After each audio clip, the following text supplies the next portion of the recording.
Bonjour à toutes et à tous. Je suis très heureux d'être là ce soir pour vous présenter ma collection de livres sur Amazon, exclusivement sur Amazon. Cette collection s'appelle la collection Seven.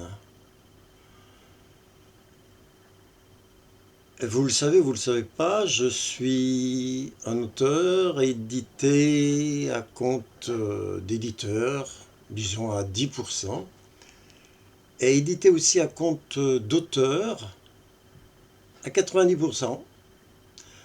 C'est pas un choix délibéré, ça s'est fait au fil des années, puisque j'écris depuis un petit quart de siècle. Et comme je n'ai pas trouvé chez messieurs les grands éditeurs, qui ont pognon sur rue, comme je dis parfois, à la fois une écoute et un encouragement, plus souvent de l'indifférence plus que du mépris, parce que je ne devais pas correspondre aux petites cases prévues dans ces maisons, ou parce que c'est possible. Je n'écrivais pas suffisamment bien à leurs yeux. Bref. Je suis devenu, donc au fil des ans, auteur-éditeur, à mon compte, et si on peut dire, un peu comme le boulanger qui se lève chaque matin pour faire ses pains. Eh bien moi, je me lève de bon matin, souvent même dans la nuit, pour écrire et produire mes livres, qui sont comme mes enfants. Parfois on me dit, mais Belin, combien tu as d'enfants? Mais je dis, ben, à force, je sais pas, 35, 36, 37, 38. C'est un peu ma famille, bien sûr. Même si, évidemment, je sais que j'ai 4 enfants en chair et en os. Et ceux-ci valent plus que des tonnes de papier réunis.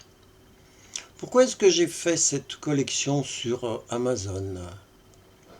Je suis aussi chez un autre éditeur, chapitre.com, avec ma collection La Noire, où il y a une quinzaine de titres. Mais en fait, j'ai voulu mettre sur Amazon ce que j'appelle mes livres phares, ceux qui comptent vraiment le plus pour moi.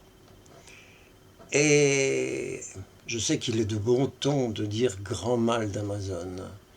Bon, chaque entreprise a ses problèmes et aussi ses atouts. Et pour moi, Amazon a beaucoup d'atouts. Non seulement pour la réactivité avec laquelle mes manuscrits sont traités et peaufinés, mais aussi avec le service d'impression et d'expédition. Bref, on ne va pas faire les éloges d'Amazon. J'aimerais aussi faire les éloges des libraires, mais le problème de l'auto-édition, il y a 2 inconvénients. Premièrement, c'est ruineux pour l'auteur, et deuxièmement, ça me met en porte-à-faux par rapport aux libraires, un peu en décalage, puisque je ne peux pas écouler mes livres chez eux, ni même passer commande, d'autant plus que pour la majorité d'entre eux, Amazon, c'est évidemment le monstre absolu. Bref, arrêtons les polémiques. Ce qui m'intéresse, c'est donc de vous présenter cette collection sur Amazon qu'on peut acquérir uniquement sur Amazon, soit en format papier, soit en mode numérique Kindle, puisque chaque titre existe sous les 2 formats. Alors je vais vous présenter dans cette petite vidéo les 7 titres qui composent cette collection Seven. Le premier, c'est un ouvrage honneur aux dames, bien sûr, la galanterie, c'est indiscutable. Voilà, c'est un petit livre, je dis petit parce que bon, il ne fait qu'une à peu près 70 pages, et donc Lulu, c'est un monologue que j'ai écrit, que je trouve à la fois poignant et drôle. C'est la veille de Noël, quelque part dans la nuit de Pigalle, une femme parle à qui veut bien l'entendre. Elle se confie dans un souffle sans répit. Quand une putain humiliée mais toujours battante, et souvent marrante, livre son cœur à nu, bien davantage que son corps flétri.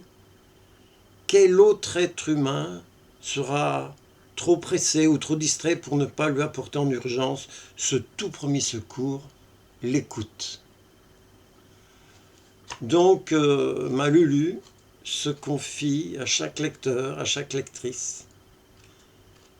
Elle raconte sa vie, elle raconte sa galère, elle raconte surtout sa quête insatiable. Ça se passe la veille de Noël.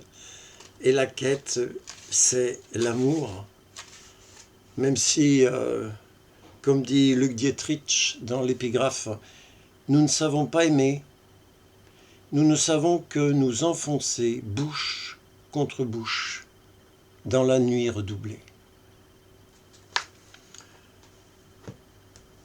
Deuxième titre, alors là qui me tient particulièrement à cœur, non seulement parce qu'il a eu le prix de la poésie l'an passé, dans le cadre du prix du roman gay, donc 2019, mais j'ai mis à peu près 20 ans à rassembler ces poèmes homosensuels. Et donc ce livre sur Amazon s'intitule « Délices et infamie ». Il est sous-titré « Poèmes homosensuels avec icônes afférentes » puisque j'ai mis à l'intérieur de cet ouvrage quelques photos ou quelques dessins de mon cru. Entre autres, cette photo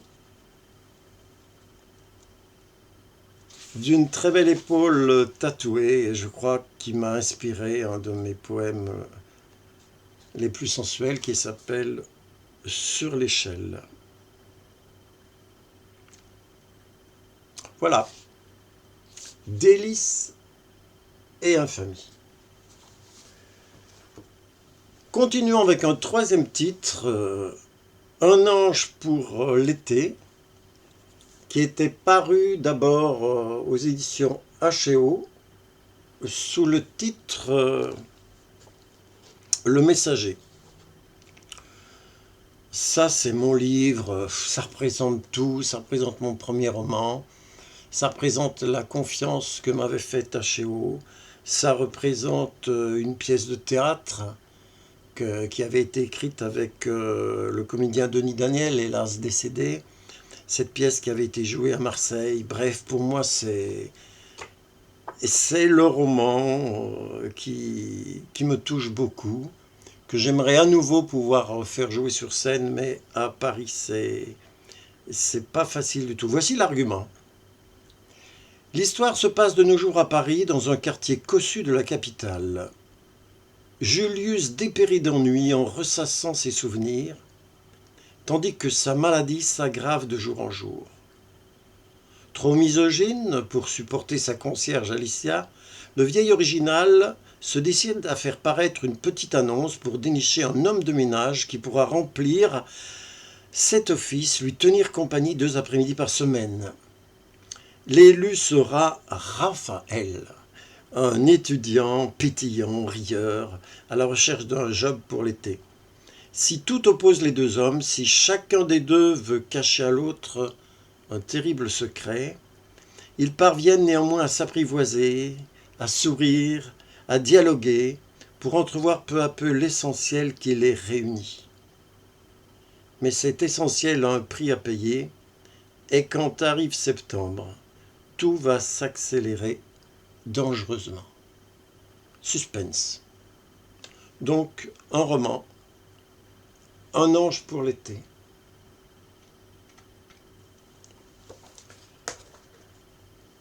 Ensuite, un livre qui a eu quelques avatars, puisqu'il a souvent changé de titre, et il a trouvé son titre définitif, qui est un peu un clin d'œil, un pastiche au roman érotique que vous savez, et donc qui s'intitule 13 nuances de gay, 13 nouvelles homo-érotiques.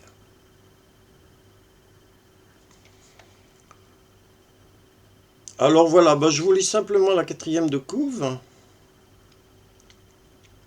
13 nuances de Gay reprend et peaufine les plus abouties de ses nouvelles coquines, de mes nouvelles coquines, publiées dès 2002, d'abord chez H&O, dont plusieurs recueils sont aujourd'hui épuisés ou incomplets. Le farfadet de l'érotisme gay, guillemets, considère cette version 2019 comme son anthologie définitive. Oui, je crois que c'est définitif. Donc voilà, je vous lis le titre de ces nouvelles, si ça peut vous mettre l'eau à la bouche. Il y a d'abord un prologue, qui est un clin d'œil à l'auteur de Mona Lisa, qui s'appelle La Bistouquette selon Leonardo. Ensuite, on rentre vraiment dans le vif du sujet, si je peux dire comme ça. Donc, première nouvelle, Pause chantier, Ivresse alpine, Black Angel, ça, ma prononciation anglaise est absolument horrible, Livraison à domicile, Grain de malice en onis, To Bib Exhib, Au Jardin d'Éden, qui est une relecture du livre de la Genèse, où Ève cède la place à Ahmad. On continue, Que la fête commence, Zoltan Pollock, Liaison transatlantique, Sarabande en Bédur, Charme et splendeur des plantes d'intérieur, et puis ensuite, et pour finir, la 13e nouvelle, Record paralympique. Voilà, un livre que je souhaiterais évidemment que chaque lecteur ne lise que d'une seule main. 13 nuances de Gay.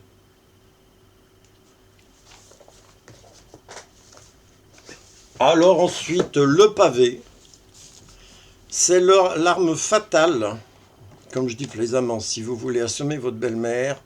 Donc 1,5 kg, 600 et quelques pages. Le manoir de Merval. Le manoir de Merval, un roman SM, un peu assez audacieux quand même. J'ai voulu en fait mettre en scène mes fantasmes les plus inédits et les plus interdits. Donc voilà, c'est une version comme la couverture l'indique, c'est la version intégrale. Je vous lis le scénario. Qui est le séduisant monsieur Karl de Lacoste ? Quel secret cache-t-il dans son château des Vosges ? Pourquoi s'intéresse-t-il tant au jeune Alban qui vient d'entrer à son service ? José, le ténébreux chauffeur, deviendra-t-il l'ami du nouveau secrétaire ou son plus implacable adversaire ? Et qui sont ces étranges visiteurs venant la nuit dans d'énormes limousines ? Heureusement, il y a le brave Titus qui obéit au doigt et à l'œil. Peut-être le Doberman deviendra-t-il en ces lieux redoutables le seul allié d'Alban quand se précisera la sourde menace. Voilà, donc évidemment, ça ressemble plus au marquis de Sade qu'à la comtesse de Ségur. Un peu de grand guignol, une imagination échevelée.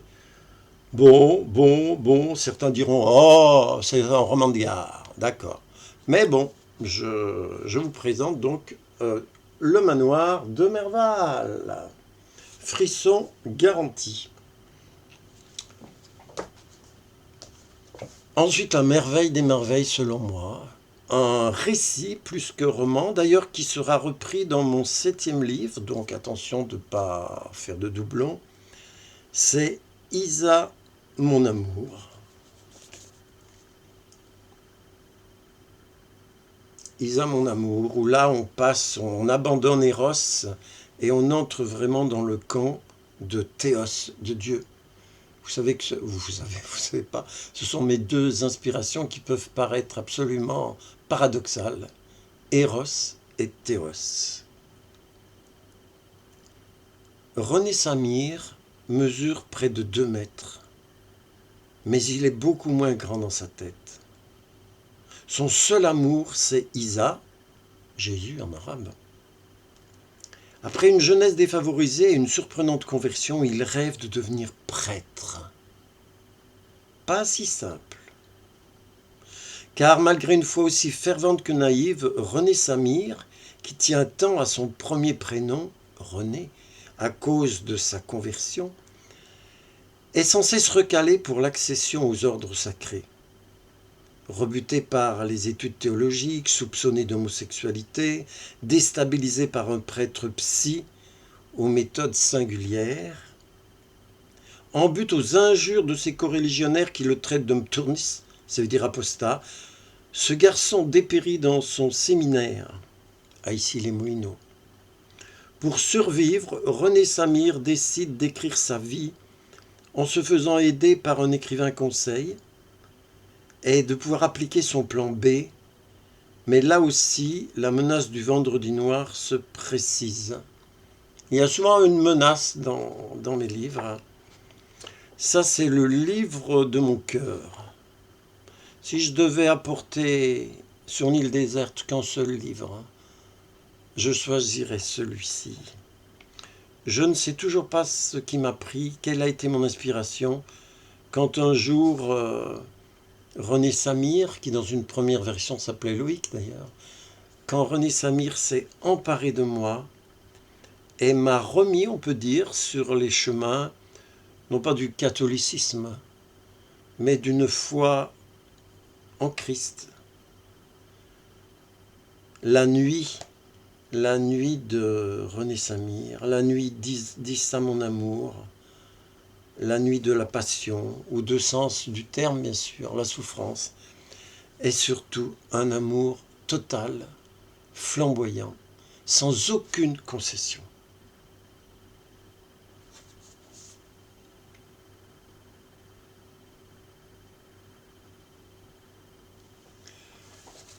Et ce livre m'a tellement bouleversé, tellement enthousiasmé,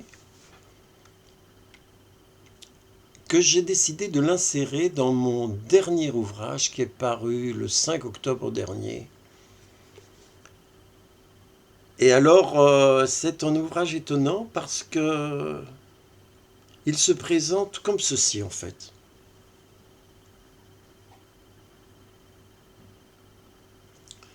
Donc sur la couverture, aucun titre, aucun sous-titre, aucun nom d'auteur, aucun label d'éditeur, juste ce portrait robot et cette tache rouge indélébile.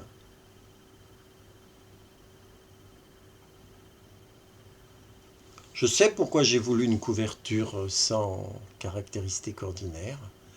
Bien sûr, la quatrième, vous saurez à peu près tout sur ce livre. Mais vous devinerez, vous comprendrez peut-être au fil des pages, il y a 3 parties qui sont rythmées là encore par des nuits. Une nuit de défi, nuit primordiale, une nuit transfigurée. Et ces 3 parties de ce livre représentent les 3 étapes, non pas de ma conversion, mais d'un rapprochement vers l'intériorité, vers le sens, avec un grand S, non seulement l'explication, mais l'orientation. Parce que l'athéisme auquel j'ai adhéré pendant tant d'années, finalement, il n'a pas su gérer les déserts, les mirages qu'il sécrète.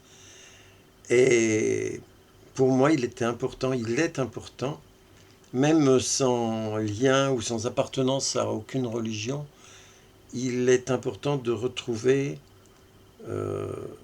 sa parole à lui, sa présence peut-être, alors que je ne sais toujours pas prier.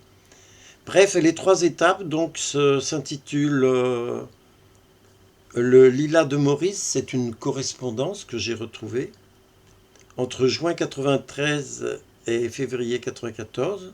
Ensuite, un roman contemporain, l'Évangile selon Samir, qui est la reprise mot pour mot de Issa mon amour.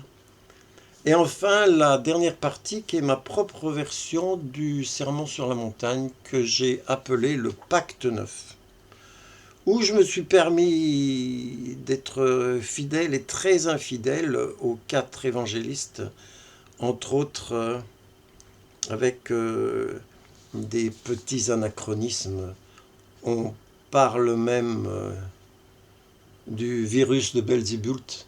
Donc c'est vous dire où je me suis permis une très très grande liberté. Voilà, je vous ai présenté mes 7 ouvrages de ma collection. Je n'en dis pas plus.